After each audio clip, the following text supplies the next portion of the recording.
All right, I'm on the phone with Aaron Lewis. Aaron, can you hear me, buddy?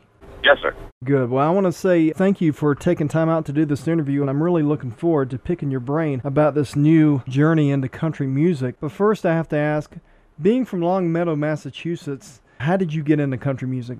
Well, that's just it. I'm not from Longmeadow, Massachusetts. I grew up in rural Vermont, and then I lived in rural New Hampshire, and then eventually at like 13 moved to Massachusetts. As soon as I was basically old enough to get my own place, I was back into the sticks again.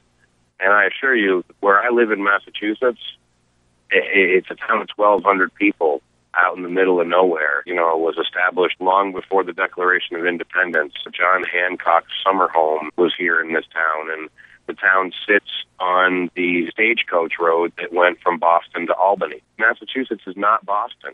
There's a whole forgotten end of the state that is nothing of the sort. So it's safe to say that it has a very back-home rural country feel to it, correct? Absolutely. That's good to hear. You know, I always read or hear about musicians making these crossover experiences to other genres, and they eventually encounter a great deal of resistance. Now, Aaron, how was your transition from being the frontman of Stained to a solo country artist? How has that been so far? It's had its ups and downs. You know, there are definitely people out there that would rather I stuck to sing and rock. There's people out there that would rather I not sing. Just kind of how it goes. Can't make everybody happy. I want to talk about your latest album, The Road. It's good to see the album receive positive reviews. I've read Chicago Tribune calls it one of the best and most cohesive country albums of the year. Roughstock.com calls it an honest-to-goodness country album. And GAC.com says, Aaron creates a work that honors country tradition while injecting his own soul and experience. Now, Aaron, with that said, was making The Road a great experience for you in the studio? One of the most amazing experiences that I've ever had in the studio. It was so impromptu and off the cuff and just inspired, and songs were just flying out of me. I mean, we recorded the entire record in about 30 hours.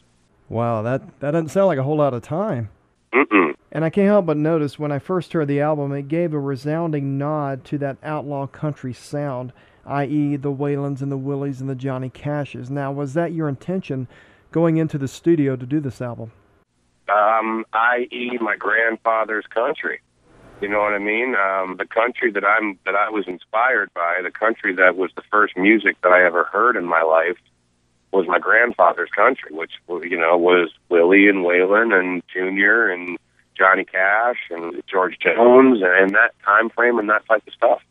Now, you released a country EP in 2010 and collaborated with George Jones and Charlie Daniels. Now I have to ask, how did that come to fruition, and what was that session like? The session was pretty surreal.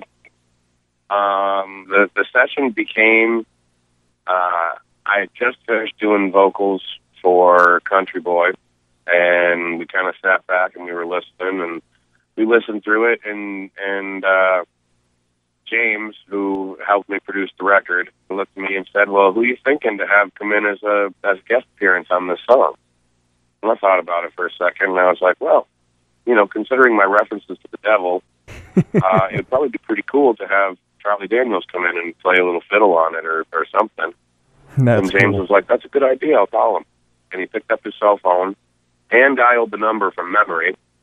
And the conversation basically went, hey, Charlie, what's up? It's Jimmy James. I'm in the studio with this artist, Aaron Lewis, and he's a huge fan of yours, and he'd love to have you come in and do something on this song that he just recorded, if you like it. Thursday, 10:30? All right, bud, we'll see you then. And he hung up the phone. And I almost fell over. I couldn't even believe that it all happened that easily. And he looked at me and he was like, who else you thinking? And with Charlie having gone that easy, I kind of shot for the stars, and I was like, well, man, I can't think of anybody who would make the better character of the devil than George Jones. And he said, that's a great idea, too. And he picked up his phone, and from memory, hand-dialed George's number, and the conversation went down just about the same as it did with Charlie. So it was basically seamless, didn't have any hassles to getting those two together with you, huh? It was pretty surreal and pretty amazing and pretty easy. Now, Aaron, I've been promoting your latest single, Forever, here in Afghanistan on Freedom Radio. It's a great song. Now, what's the backstory behind that tune? That's a tune that almost never was.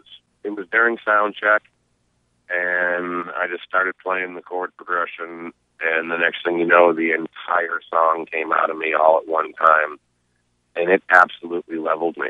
And I didn't go anywhere near the song for quite a while. And I started messing around with it again, and it kind of turned into a song that didn't necessarily completely level me every time I played it. So I recorded it. That's good. I'm glad you did. I'm really glad you did. At the moment, you're busy with the North American tour. Now, how's that going so far? Going good so far. I'm in Orlando, Florida today, and I got one more Florida show, and then I head home for Thanksgiving and for my youngest daughter's birthday. After Thanksgiving, head out. And I'm back out on the road until like December 17th or something. Well, speaking of your family, as well as your Stain bandmates, what do they think about this new country endeavor that you've tackled? You know, everybody's been very supportive, you know, including my band. And I appreciate that, and I acknowledge it. They didn't have to be cool about it. But at the same time, they didn't necessarily have a choice. You know, if they chose to not be cool about it, all that would have done was drive a rift between us. Now, I understand before we get off the phone and end this interview, you like to say hello to the troops who are away from their families this holiday season as they're deployed here in Afghanistan. So, Aaron, I'm going to let you have the floor here and say what you want to say to the troops. I just want to say to all the troops out there, men, women, I appreciate your dedication and your sacrifice for our country. I appreciate the freedoms that you provide us, and I don't take it for granted. And I'm thankful every day for the service that you provide. So thank you. And I hope that your holidays are as warm as they can possibly be. The name of the album is called The Road. If you like that retro country sound, you'll like this album. You can catch it at your local military exchange or on iTunes. Aaron Lewis, I appreciate your time in doing this interview. I hope you have a nice and safe holiday season. Take care. All right, brother. Be good. Yep.